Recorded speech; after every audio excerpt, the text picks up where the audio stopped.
إنما يخشى الله من عباده العلماء.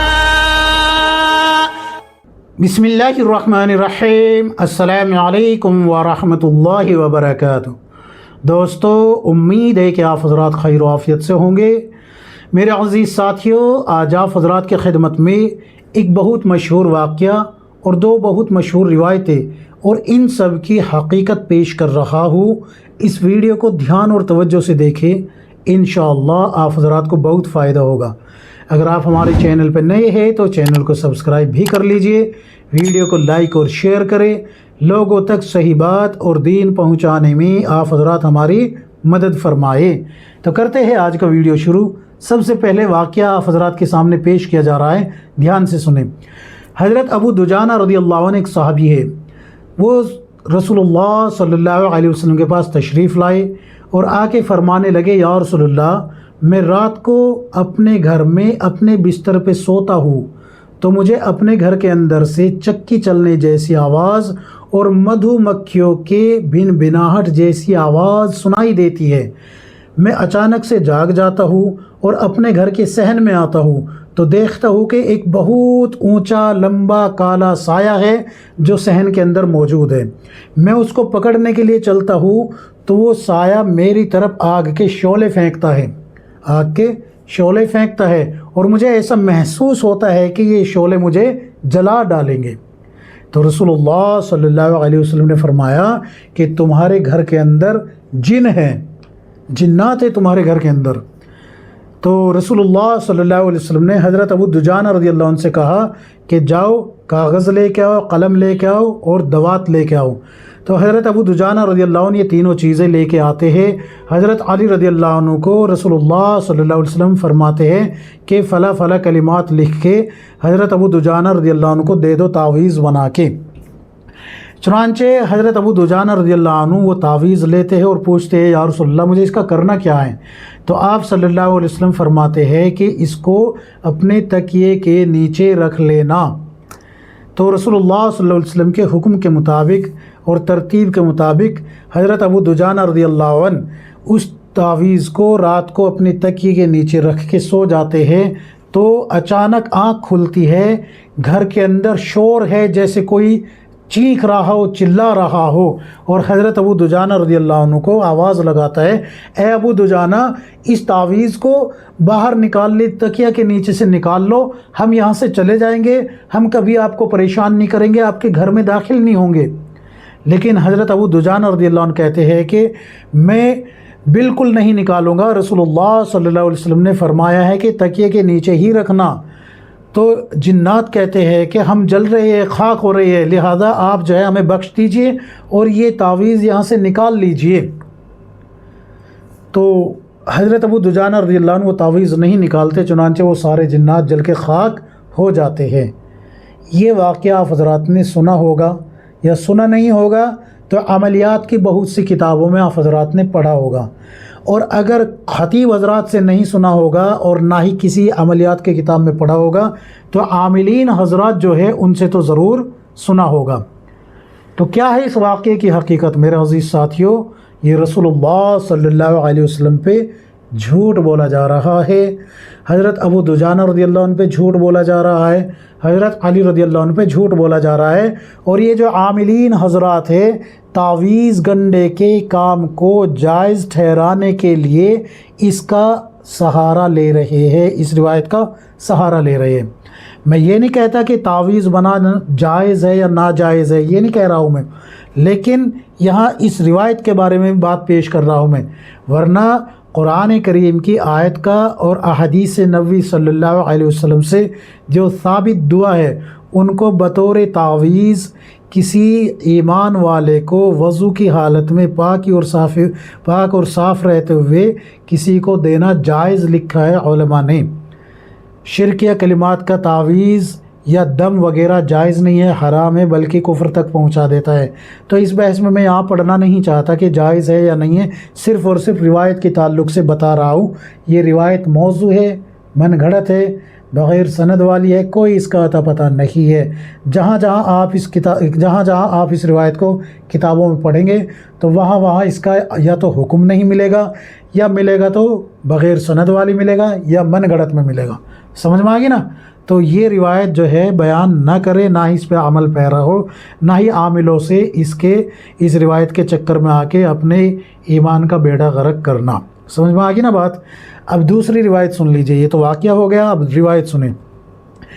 آپ صلی اللہ علیہ وسلم کی طرف منسوب کر کے یہ روایت دھڑلے سے بیان کی جا رہی ہے. آج کل میں نے سوشل میڈیا پہ بہت سے ویڈیوز دیکھے اس روایت کے تعلق سے، جو اس روایت کو بیان کر رہے ہیں اور اس پہ اپنے ویڈیوز بنا کے ڈال رہے ہیں. روایت سنیں.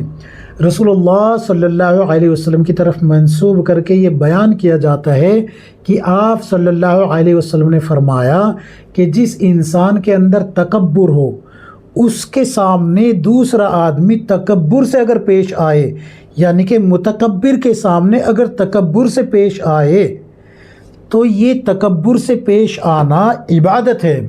اور بہت سے حضرات اس طریقے سے بیان کر رہے ہیں کہ یہ صدقہ ہے. یعنی کہ اگر آپ کو کسی ایمان والے کے اندر یا کسی انسان کے اندر تکبر محسوس ہوتا ہے تو اس کے سامنے تکبر سے پیش آنا عبادت ہے یا صدقہ ہے. ایسی بات رسول اللہ صلی اللہ علیہ وسلم کی طرف منسوب کر کے بیان کی جا رہی ہے. کیا ہے اس روایت کی حقیقت؟ اس روایت کی حقیقت جاننے سے پہلے یہ بات ضروری ہے جاننا کہ آخر تکبر کے بارے میں کیسی وعیدیں آئی ہے، کیسی وعیدیں آئی ہے. سنیں. اللہ کے نبی صلی اللہ علیہ وسلم نے فرمایا کہ تکبر جس کے اندر ذرہ برابر بھی ہوگا وہ جنت میں داخل نہیں ہوگا. اللہ تبارک و تعالی فرماتا ہے کہ جس نے تکبر کیا، یا یہ فرمایا کہ تکبر میری چادر ہے. اللہ تبارک و تعالی نے فرمایا کہ تکبر میری چادر ہے، جس نے یہ چادر مجھ سے چھیننے کی کوشش کی میں اس کی گردن مروڑ دوں گا یا گردن توڑ دوں گا. اس طریقے سے روایتیں آتی ہے. تو تکبر تو بہت بری چیز ہے، وہ جنت سے محرومی کا سبب بنتی ہے.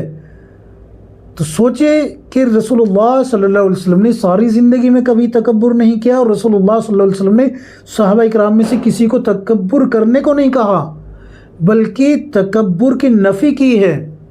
اور یہ بھی یاد رکھیے کہ اگر آپ کسی مسلمان کے اندر یہ کہتے ہیں کہ بھئی یہ تو بڑا تکبر والا ہے، بڑا تکبر ہے، تو ہو سکتا ہے کہ یہ آپ کی بدگمانی ہو. ایسا بھی تو ہو سکتا ہے کہ یہ آپ کی بدگمانی ہو. کیوں؟ اس لیے کہ کئی دفعہ ایسے انسان سے آپ کا سامنا ہو جاتا ہے جو بولنے میں تھوڑا سخت ہوتا ہے، ایٹیٹیوڈ ہوتا ہے اس کے اندر، لیکن وہ تکبر والا نہیں ہوتا. لیکن کبھی ایسا ہوتا ہے، جیسے کہ مثال کے طور پہ آپ یہ دیکھیں کہ کوئی پیر ہے، پیر جب اس کے سامنے اس کا مرید جاتا ہے تو وہ کئی دفعہ اس کو ڈانٹ دیتے ہیں. تو یہ ڈانٹنا تکبر نہیں ہوتا. یا ابا ہے ہمارے، مثال کے طور پہ میرے والد صاحب اللہ ان کی مغفرت فرمائیں، اگر میرے والد صاحب مجھے ڈانٹے تو یہ تکبر تھوڑا ہی ہوگا، یا سخت الفاظ کہہ دے یہ تکبر تھوڑا ہی ہوگا. یا کوئی دوسرا مسلمان ہے لیکن اس کا لہجہ سخت ہے، بولنا ایسا لگتا ہے جیسے کہ یہ غصے میں بول رہا ہو، غصے میں بولتا ہو، تو یہ تکبر نہیں کہلایا جائے گا، یہ تکبر نہیں ہوگا. یہ تو اس کا جو ہے نا بولنے کا انداز ہے. ہاں اگر کسی کے اندر واقعی تکبر پایا جاتا ہے تو اس کی اصلاح کرے، نہ کہ اس کے سامنے تکبر کرنا شروع کر دے. یہ تو وہی بات ہوئی کہ گندگی میں اتر کے گندگی سے آپ خود کو پاک کرنا چاہتے ہیں، ہو جائیں گے پاک. کبھی گندے پانی سے وضو ہوا ہے، کبھی ناپاک پانی سے پاکی حاصل ہوئی ہے؟ ہرگز نہیں ہوگی.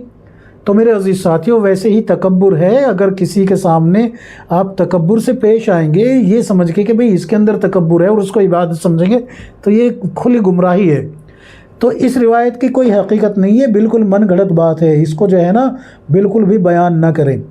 تکبر کرنا عبادت نہیں ہے بلکہ جہنم میں جانے کا سبب ہے. جہنم میں جانے کا کیا ہے؟ سبب ہے. اس لیے اس سے بچیں. ایک اور روایت بہت زیادہ پوچھی جا رہی ہے. ہمارے ایک ساتھی ہے ابراہیم صاحب، وہ اس کو بار بار پوچھ رہی ہے. وہ یہ ہے کہ جو نکاح کے وقت چھوارے یا کھجور تقسیم کی جاتی ہے، کیا وہ سنت ہے یا نہیں؟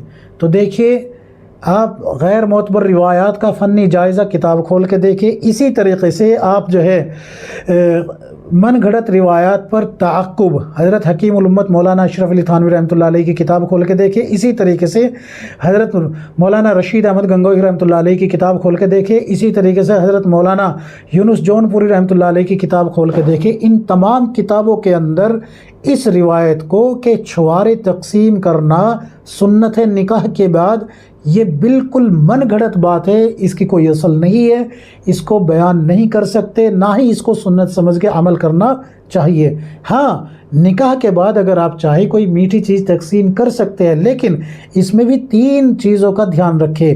ایک تو یہ کہ مسجد کے اندر اگر نکاح ہوا ہے تو وہاں مسجد کی بے حرمتی نہیں ہونی چاہیے، شور شگب نہیں ہونا چاہیے. ایک دوسرے کے اوپر جیسے کہ عموماً ہوتا ہے کہ چھوارے پھینک دیے اور ایک دوسرے کے اوپر ٹوٹ پڑتے ہیں، یہ مسجد کی بے ادبی ہے، بے حرمتی ہے، اس سے گناہ کبیرہ آپ کے ذمے آئے گا.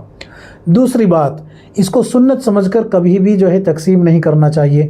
تیسری بات، فضول خرچی سے بچنا چاہیے. کیوں؟ اس لیے کہ جب آپ چھوارے تقسیم کرتے ہیں تو اس میں جو ہے نا بہت سی چیزیں ایسی ہے کہ اخروٹ ملا رکھے، ڈرائی فروٹس وغیرہ بہت سی چیزیں ملائے رکھتے ہیں، تو یہ ساری چیزیں فضول خرچی میں بھی داخل ہوتی ہے، تو اس سے بچنے کی کوشش کریں. ایک لطیفہ بھی میں حضرات کے سامنے یہاں پیش کر دیتا ہوں. وہ کسی ساتھی نے پوچھا کہ بتاؤ وہ کون سا ڈرائی فروٹ ہے جو کھانے کے بہت سالوں بعد جا کے نقصان نظر آتا ہے. تو بتانے والے نے بتایا کہ وہ تو بھائی ایک ہی ڈرائی فروٹ ہے اور وہ ہے نکاح کا چھوارا. جب دولہا کھاتا ہے تب تو اس کو بڑا مزہ آتا ہے، لیکن بعد میں اس کے سائیڈ ایفیکٹ نظر آتے ہیں، نقصان نظر آتے ہیں. خیر یہ لطیفہ تھا. تو میں آپ حضرات کو بالکل صاف لفظوں میں بات بتا دی ہے کہ یہ جو حضرت ابو دجانہ رضی اللہ عنہ والا واقعہ ہے یہ بالکل موضوع ہے، اور آپ صلی اللہ علیہ وسلم کی طرف منسوب کر کے یہ جو بیان کیا جا رہا ہے کہ تکبر کرنے والے کے سامنے تکبر سے پیش آنا یہ عبادت ہے یا صدقہ ہے، یہ بھی موضوع روایت ہے، من گھڑت ہے. اور یہ جو نکاح کے وقت چھوارے تقسیم کرنا ہے یہ بھی بے سند بات ہے، اس کی کوئی حقیقت نہیں ہے. کتابوں کے حوالے میں نے آپ حضرات کے سامنے پیش کر دیے ہیں، دیکھ لیجئے گا ان کو کھول کے. اللہ تبارک و تعالی مجھے بھی آپ کو ہم سب کو کتاب و سنت کے مطابق زندگی گزارنے کی توفیق عطا فرمائے. آمین یا رب العالمین.